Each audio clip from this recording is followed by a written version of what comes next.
एक राष्ट्र एक चुनाव। एक राष्ट्र एक चुनाव भारतीय संसद का निम्न सदन अर्थात लोकसभा और सभी राज्य विधानसभाओं के चुनावों को एक साथ कराने के लिए भारत सरकार द्वारा विचाराधीन एक प्रस्ताव है। क्योंकि भारत में 1951 से लेकर 1967 के बीच हर 5 साल में लोकसभा और सभी राज्य विधानसभाओं के चुनाव एक साथ होते रहे हैं। देश में मतदाताओं ने साल 1952, 1957, 1962 और 1967 में केंद्र और राज्यों के लिए एक साथ मतदान किया था। लेकिन देश में कुछ पुराने राज्यों का पुनर्गठन और नए राज्यों के उभरने के साथ इस प्रक्रिया को साल 1968 व 69 में पूरी तरह समाप्त कर दिया गया। परंतु अब इन चुनावों को एक साथ एक ही दिन या एक निश्चित समय सीमा के भीतर कराने के लिए भारत सरकार प्रतिबद्ध है, जिससे सरकारी संसाधनों व प्रशासनिक क्षमता का निष्पादन बेहतर ढंग से हो सके।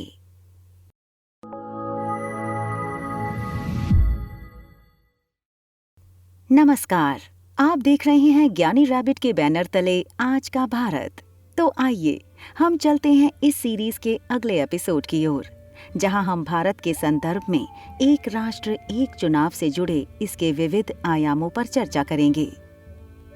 वस्तुतः एक देश एक चुनाव की अवधारणा कई वर्षों से भारत में बहस और चर्चा का विषय रही है। इस प्रस्ताव का उद्देश्य लोकसभा और विधानसभा चुनावों को एक साथ कराने का है, जिससे यह सुनिश्चित हो जाए कि चुनावों में होने वाले वित्तीय खर्चे में कटौती की जा सके। प्रस्ताव के समर्थकों का तर्क है कि यह कदम चुनावी प्रक्रिया को सुव्यवस्थित कर खर्चों को कम कर सकता है और बार बार चुनावों के कारण होने वाली परेशानियों को समाप्त कर सकता है। हालांकि आलोचक इसे लेकर कई तरह के सवाल उठाते रहे हैं। भारत में चुनाव का एक ऐसा चक्र बना हुआ है जिससे ऐसा लगता है कि देश में चुनाव होते ही रहते हैं।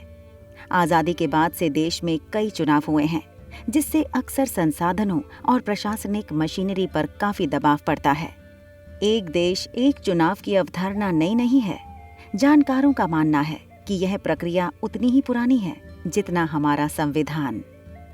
साल 1950 में गणतंत्र होने के बाद 1951 से लेकर 1967 के बीच हर 5 साल में लोकसभा और सभी राज्य विधानसभाओं के चुनाव एक साथ होते रहे हैं।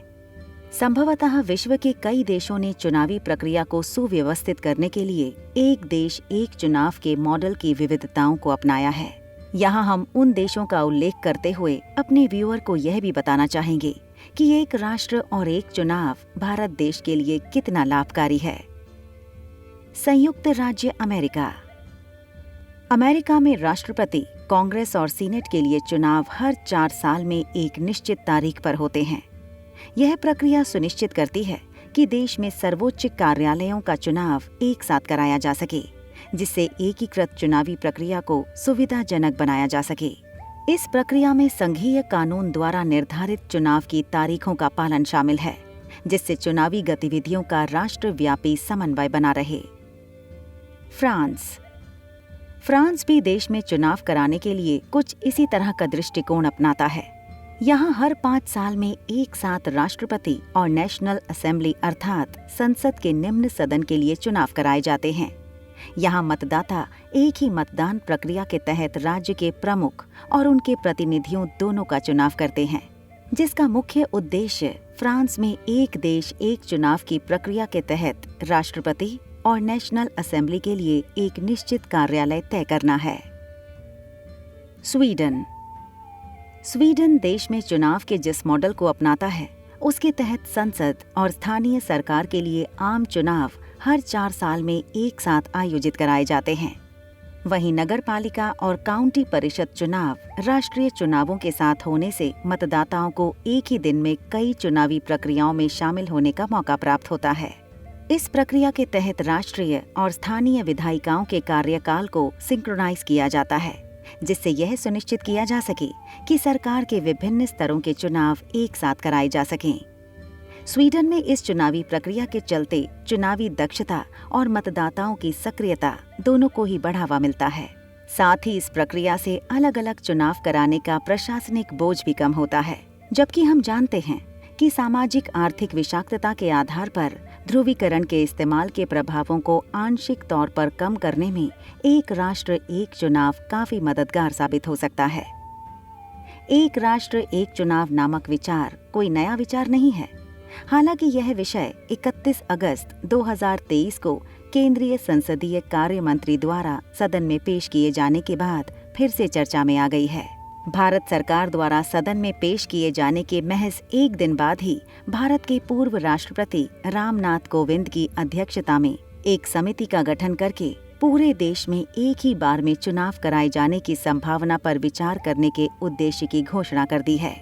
इस घोषणा ने समाज के विभिन्न राजनीतिक दलों, शिक्षाविदों, राजनीतिक टिप्पणीकारों और मीडिया वर्ग के बीच एक लंबे अरसे तक चलने वाली गर्मागर्म बहस की शुरुआत कर दी और ये बहस महिला आरक्षण विधेयक के पेश किए जाने तक देश भर में चर्चा का विषय बना रहा।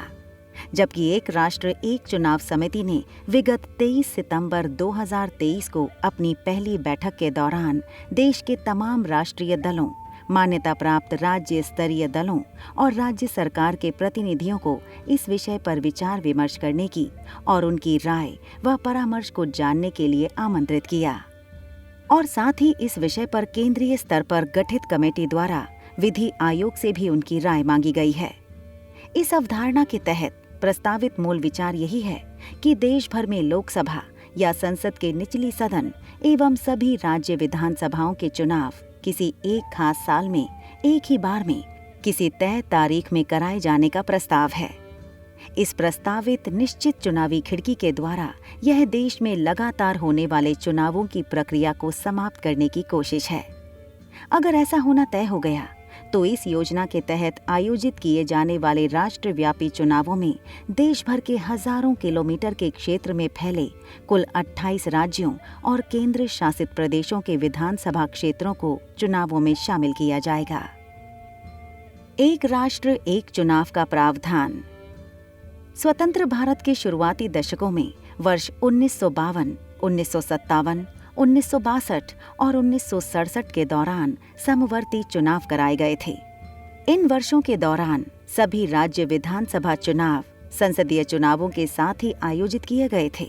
हालांकि बाद के वर्षों में राजनीतिक अनिश्चितता, अस्थिरता और अन्य परिस्थितिजनक हालातों की वजह से यह एकीकृत चक्र ज्यादा लंबे वक्त तक नहीं चल पाया। 1968 और 1969 के वर्षों में कुछ राज्य की विधानसभाओं में समय से पूर्व हुए विघटन की वजह ने समानांतर चुनावों के इस क्रम को रोक दिया। 1970 में चौथी लोकसभा भी अपनी समय अवधि पूरा होने से पहले भंग हो गई थी। बढ़ते समय के साथ मध्यावधि चुनाव खुद ब खुद फैलती जा रही है, जिस वजह से इस प्रकार के मध्यावधि चुनाव लोकतंत्र में एक स्वाभाविक परंपरा सी बन गई है। संविधान निर्माताओं ने हमेशा से संविधान में एक राष्ट्र एक चुनाव के प्रावधानों को प्राथमिकता देते हुए देश के भीतर एक साथ चुनाव कराए जाने की परिकल्पना की थी। इसी के आधार पर साल 2015 में भारत सरकार ने देश के चुनाव आयोग से पूछा कि क्या एक साथ एक ही वक्त पर राष्ट्रव्यापी चुनाव कराया जाना संभव है अथवा नहीं। अपने जवाब में चुनाव आयोग ने चुनाव कराए जाने को पूरी तरह से संभव बताया, परंतु इसने इससे पहले संविधान और लोक प्रतिनिधित्व अधिनियम 1951 में कुछ संशोधन की आवश्यकता बतलाई। इसके अलावा इस बढ़ी हुई मांग की पूर्ति एवं इतने बड़े पैमाने पर देश भर में एकल चुनाव करवाने के लिए चुनाव आयोग को निर्मित एवं आपूर्ति के लिए तैयार इलेक्ट्रॉनिक वोटिंग मशीनों अर्थात ईवीएम मशीन जैसे संसाधन आदि की आवश्यकता पड़ेगी। इसके साथ ही देश भर में एक ही वक्त में एक साथ चुनाव कराए जाने की स्थिति में देश भर में कानून और व्यवस्था को नियंत्रित बनाए रखने के लिए पर्याप्त संख्या में अर्धसैनिक बलों के तैनाती की आवश्यकता भी पड़ेगी। सभी चुनाव एक ही बार और एक ही समय पर करवाए गए होते तो इस पर आने वाले मद से बचे कोष का बेहतर इस्तेमाल अन्य विकास कार्यक्रमों के लिए किया जा सकता था, जो कि आम जनता और उनकी जीवन शैली को और भी बेहतर तरीके से फायदा पहुंचाती। लेकिन एक राष्ट्र एक चुनाव के समर्थक 12 महीने की बिन मौसम चुनाव प्रणाली की वजह से उपजी हुई विभिन्न बुराइयों की ओर इशारा करते हैं, क्योंकि साल भर के चुनाव होते रहने की वजह से गैर उत्पादक वस्तुओं पर किए जाने वाले खर्च के लिए सरकारी खजाने खोल दिए जाते हैं। इसीलिए समझा जाता है कि एक साथ एक ही वक्त पर चुनाव कराए जाने की स्थिति में इस तरह के अनावश्यक खर्चों को या तो नियंत्रित किया जा सकता है अथवा बचाया जा सकता है।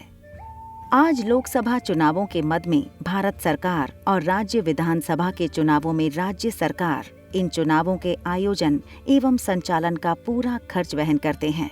सेंटर फॉर मीडिया स्टडीज द्वारा प्रस्तुत रिपोर्ट के अनुसार 2019 के लोकसभा चुनाव में भारतीय करेंसी में 55,000 करोड़ रुपए या 8 बिलियन अमेरिकी डॉलर के बराबर खर्च किए गए। उसके बाद हुए अब तक के सभी राज्य चुनावों में भी लगभग इतने ही खर्च किए गए। अगर ये सभी चुनाव एक ही बार और एक ही समय पर करवाए गए होते तो इस पर आने वाले मद से बचे कोष का बेहतर इस्तेमाल अन्य विकास कार्यक्रमों के लिए किया जा सकता था, जो कि आम जनता और उनकी जीवन शैली को और भी बेहतर तरीके से फायदा पहुंचाती। विभिन्न राजनीतिक दलों को ही अन्य चीजों के अलावा चुनाव अभियानों और विज्ञापनों एवं प्रचार आदि पर खर्च करने के लिए दबाव डाला जाता है। समय के साथ साथ ये सारे उपकरण काफी महंगे हो गए हैं और इस वजह से राजनीतिक दलों एवं उम्मीदवारों पर इस मद के खर्च में आने वाले कोष को एकत्र करने के लिए उन्हें विभिन्न दाताओं पर दबाव डालने को विवश होना पड़ता है। इस प्रवृत्ति का प्रभाव शासन, सत्यनिष्ठा और ईमानदारी तीनों ही संदर्भ में काफी विषाक्त साबित हुआ है। दूसरी महत्वपूर्ण बात है कि साल भर चलते रहने वाली चुनावी गतिविधियों में सुरक्षा बल व्यापक अवधि के लिए बंधे रहने को विवश रहते हैं, जिस वजह से राष्ट्रीय सुरक्षा बनाए रखने, प्रमुख कानून और व्यवस्था स्थितियों के लिए उपलब्ध रहने के उनके बुनियादी एवं प्राथमिक कर्तव्य बुरी तरह से बाधित या प्रभावित होते हैं। तैनाती पर लगाए जाने वाले सुरक्षा बल क्रमशः केंद्रीय सशस्त्र पुलिस बल, राज्य सशस्त्र बल, होम गार्ड और जिला पुलिस होती है। वर्तमान परिदृश्य में ये तैनाती बार बार होती ही रहती है, क्योंकि औसतन हर 6 महीनों में 2 से 5 राज्य विधानसभाओं के चुनाव होते ही रहते हैं। कुछ राज्यों में राजनीति की अस्थिर प्रकृति होने की वजह से कई दफा विभिन्न चरणों में ये चुनाव दिनों और हफ्तों में कराए जाते हैं। इसलिए शांति व्यवस्था बनाए रखते हुए मतदान करवाए जाने की जरूरत के मद्देनजर भी इतना वक्त लिया जाता है ताकि बड़ी संख्या में तैनात सुरक्षा बलों को एक चुनावी क्षेत्र से दूसरे चुनावी क्षेत्र तक स्थानांतरित करने के लिए पर्याप्त समय मिल सके। अंततः ये जितना थकाऊ सशस्त्र बलों के लिए साबित होता है, उतना ही राज्य की शांति और सामान्य जीवन के लिए भी। वे लोग जो एक राष्ट्र एक चुनाव के खिलाफ हैं, वे वर्तमान संवैधानिक ढांचे की ओर इशारा करते हैं, जो इसके अमलीकरण की अनुमति नहीं देता है। संविधान और चुनावी कानून में कई जटिल संशोधन किए जाने की आवश्यकता है। इसके अलावा ये राष्ट्रीय संघीय ढांचे को हानि पहुंचाएगा और छोटे एवं राज्य स्तरीय राजनीतिक दलों के विरुद्ध काफी भारी और दबावकारी साबित होंगे। इसके पीछे तर्क ये है कि किसी राज्य विशेष से संबंधित स्थानीय मुद्दों को राष्ट्रीय और राज्य में होने वाले चुनावों में एक करने की स्थिति में स्वतंत्र तौर पर सांस लेने यानी फलने फूलने की पर्याप्त जगह नहीं मिलेगी। ऐसी स्थिति में वहां राष्ट्रीय मुद्दों के हावी होने की स्थिति में उनके बोझ तले दबकर रह जाएंगे, क्योंकि लोकसभा का कार्यकाल 5 वर्षों का होता है, लेकिन इसे उससे पहले भी भंग किया जा सकता है। ऐसे में एक देश एक चुनाव संभव नहीं होगा। लोकसभा की तरह ठीक विधानसभा का भी कार्यकाल 5 साल का होता है और ये भी 5 साल से पहले भंग हो सकता है। अब ऐसे में सरकार के सामने चुनौती होगी कि एक देश एक चुनाव का क्रम कैसे बरकरार रखा जाए। एक देश एक चुनाव पर देश के सभी दलों को एक साथ लाना सबसे बड़ी चुनौती होगी, क्योंकि इस पर सभी पार्टियों के अलग अलग मत हैं। ऐसा माना जाता है कि एक देश एक चुनाव से राष्ट्रीय पार्टी को फायदा पहुंचेगा, लेकिन क्षेत्रीय पार्टियों को इसका खामियाजा भुगतना होगा, यानी कि उन्हें नुकसान पहुंचेगा। फिलहाल देश में लोकसभा और विधानसभा चुनाव अलग अलग होते हैं, जिस वजह से ईवीएम और वीवीपैट की सीमित संख्या है। लेकिन अगर एक देश एक चुनाव होते हैं तो एक साथ इन मशीनों की अधिक मांग होगी, जिसे पूर्ति करना बड़ी चुनौती होगी। अगर एक साथ चुनाव कराए जाते हैं तो अतिरिक्त अधिकारियों और सुरक्षा बलों की जरूरत पड़ेगी। ऐसे में ये भी एक बड़ी चुनौती होगी। संभवतः एक राष्ट्र एक चुनाव के विरुद्ध विरोधियों द्वारा दिए जा रहे तर्कों में भी कुछ योग्यता हो सकती है। हालांकि ये राय चाहे पक्ष में हो अथवा विरोध में, और साथ ही चंद राजनीतिक दलों के लिए फायदेमंद और बाकियों के लिए नुकसानदायक। इसके महत्व और परिणाम के निर्णय में निर्णायक भूमिका नहीं बन सकते हैं। एक राष्ट्र एक चुनाव के दोनों पहलुओं को राष्ट्रीय हित और नागरिकों के संपूर्ण हित के पैमाने पर मापा जाना चाहिए। इसमें कोई दो राय नहीं है कि पिछले कई दशकों से चली आ रही 12 चुनावों के परिणाम नकारात्मक राष्ट्रीय नतीजों से भरे पड़े हैं। 12 चुनावी परंपरा ने देश एवं क्षेत्र की वैविध्य स्वरूप, जाति, भाषा, समुदाय और मतदाताओं के तुष्टीकरण के एक कुरूप पक्ष को उजागर किया है।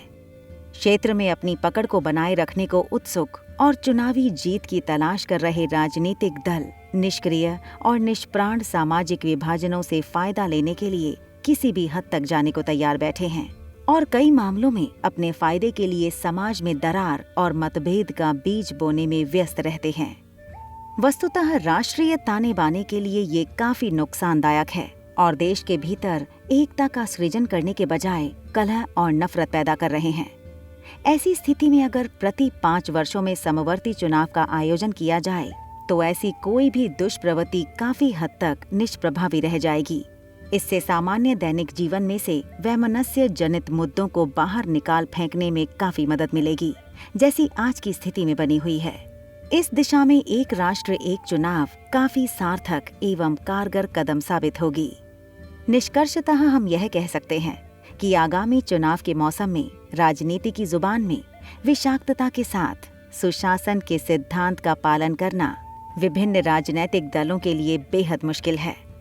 विभिन्न सामाजिक समूहों के लिए मुफ्त उपहारों, लोक लुभावन योजनाओं और विभिन्न पैकेजों की घोषणा इस ओर इशारा करती है कि राजनीतिक दल चुनावी हित साधने के लिए किस हद तक जाने को उतारू है और इसके लिए वे किसी भी प्रलोभनों का सहारा लेने से पीछे नहीं हटते हैं। इस तरह की घोषणाओं को करने से पहले इससे पड़ने वाले सामाजिक और वित्तीय दुष्प्रभावों पर राजनीतिक दलों को बिल्कुल भी कोई चिंता नहीं रहती है। ना ही उन्हें इन चुनावी वादों को अमल में लाने को लेकर कोई भय होती है। एक राष्ट्र एक चुनाव के अमल में लाए जाने से कम राष्ट्रीय हित की कीमत पर वोट पाने के इस अंधे दौड़ को नियंत्रित कर पाने में मदद मिलेगी। जहां चुनाव आयोग की आचार संहिता सामान्य विकास कार्यों में अवरोध का कार्य करती है, तो वहीं आचार संहिता के लागू होने के उपरांत कोई भी नए कार्यक्रम की घोषणा नहीं की जा सकती है और न ही किसी नए कॉन्ट्रैक्ट या समझौते या अनुबंध किए जा सकते हैं। नौकरशाही काफी सुरक्षित खेलती है और आचार संहिता के उल्लंघन के भय से नियमित मसलों पर भी दुकान आदि को बंद करवा देती है। यह देखा गया है कि कई चुनावी आचार संहिता उल्लंघन के भय की वजह से विभिन्न प्रकार के विकास कार्यों को कई दफे लंबी अवधि के लिए बाधित कर देती है। इन सब वजहों से विकास कार्यों के अमलीकरण में काफी विलंब हो रहा है, जिससे राज्य और राष्ट्र को एक समृद्ध राष्ट्र बनने की दिशा में कई माह और सालों पीछे रहने को विवश होना पड़ रहा है। सारांश में चुनाव को एक जीवंत लोकतंत्र के उत्सव प्रतीक के तौर पर लिया जाना चाहिए।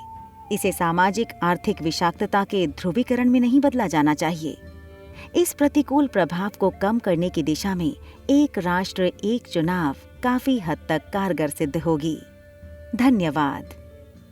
ये एपिसोड हमारे व्यूअर को कैसा लगा हमें कमेंट करके बताएं और साथ ही चैनल को सब्सक्राइब करते हुए बेल आइकन के बटन को प्रेस कीजिए, जिससे हमारे नेक्स्ट एपिसोड की नोटिफिकेशन सबसे पहले आप तक पहुंचे।